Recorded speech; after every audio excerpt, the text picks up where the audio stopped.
Welcome back. When Bill first met Dwight, he was clear that he wanted a piece in the company that Dwight was managing. Watch the entire video to ensure that you fully comprehend it. Bill wanted to co-own Dwight's club because he loved it so much. Nice. However, Dwight was not in the mood to compromise. He informed Bill straight out that he wasn't prepared to do business with him. He told him straight out that Bill didn't give a damn about Tulsa before he arrived. Dwight put a lot of effort into developing a source of income for himself. With money now flowing from Chicky to Bill, everyone was vying for a share. Dwight then informed Bill that he was not interested in talking about it because he was the Tulsa King, and he could manage his business without a helper.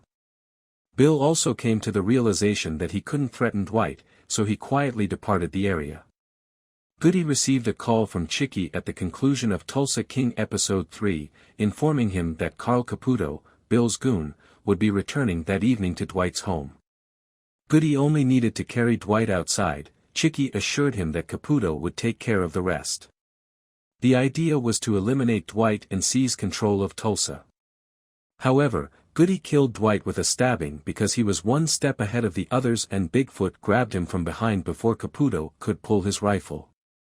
Now, I feel that Goody chose to conceal his true goals after realizing that Caputo would not be able to assassinate Dwight.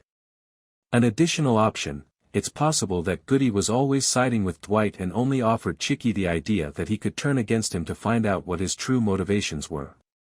However, I think Goody was stepping on thin ice and things could end badly for him if that's not the case and he truly wanted Dwight dead. It would be interesting to see what transpires in the upcoming Season 2 episodes and how long it takes Dwight to figure out what Armand and Goody really want. Dwight presented his case in court, and I think he truly made an impression on the jury when he cross-examined Stacy Beale.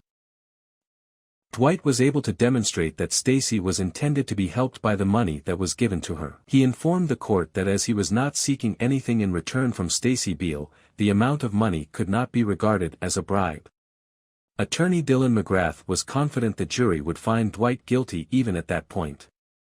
But in Episode 3, something unexpected occurred. Dwight was overjoyed to be cleared of all charges and to have avoided being shot.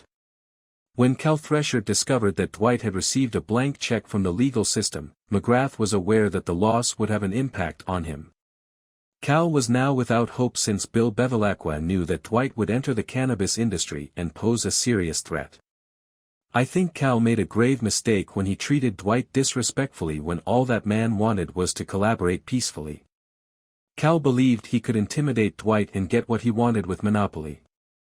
He miscalculated Dwight Manfredi, in my opinion, and he will soon have to pay a heavy price for his actions. Goody appeared to be interested in doing business with Chicky behind Dwight's back when Chicky called him in the previous episode of Tulsa King Season 2. Goody didn't seem like a bad man, but he took that action likely because he wanted to be the only one in charge of the city.